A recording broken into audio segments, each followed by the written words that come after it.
കാടിൻ്റെ ഉള്ളിലൊരു ബീച്ചുണ്ട്. അതിലേക്കുള്ള എൻട്രിയാണ് ഇവിടെ.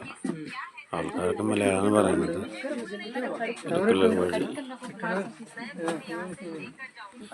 ഇതാണ്. നമ്മളെ സോനു എന്ന് പറഞ്ഞാൽ നമ്മളെ സുഹൃത്ത്, ഇവിടുത്തെ വലിയ ബിസിനസ്സുകാരനാണ്.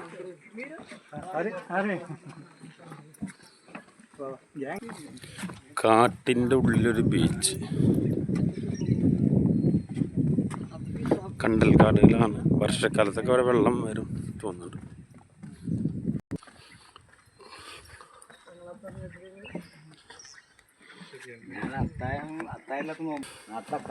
വളരെ മനോഹരമായ കാടുകളാണ്.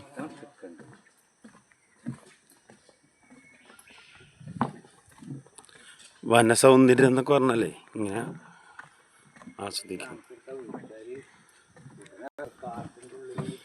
ഇവിടുത്തെ ഒരു പ്രത്യേകത ആണ്. കേരളത്തിലൊക്കെ ആണെങ്കിൽ ഇപ്പോൾ ഇതിന് 500 രൂപയ്ക്ക് ടിക്കറ്റ് വെച്ചിട്ടുണ്ടാവും. ഇവിടെ എൻട്രി ഫ്രീയാണ്.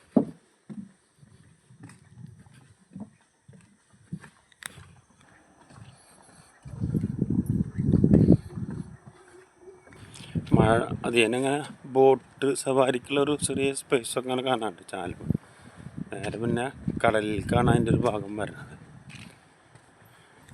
നമ്മൾ വന്നത് കടപ്പുറത്തേക്കാണ്, കാട്ടിലൂടെ കടപ്പുറത്തേക്ക്.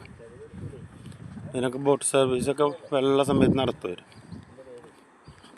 അതിൻ്റെ കടപ്പുറം അങ്ങനെ നമ്മൾ ഈ മരത്തിൻ്റെ പാലം അവസാനിച്ചിരിക്കുകയാണ്. ഇതിൻ്റെ ഫ്രെയിമും ഒക്കെ മരത്തിലാണ് ഉണ്ടാക്കിയത്.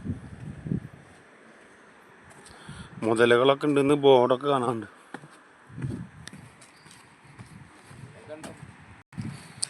കാണുകയാണെങ്കിൽ മുതലിൻ്റെ പുറത്തിരിക്കാം. സുനാമി വന്നപ്പോഴൊക്കെ രണ്ടായി പോയ ബീച്ചാണ്.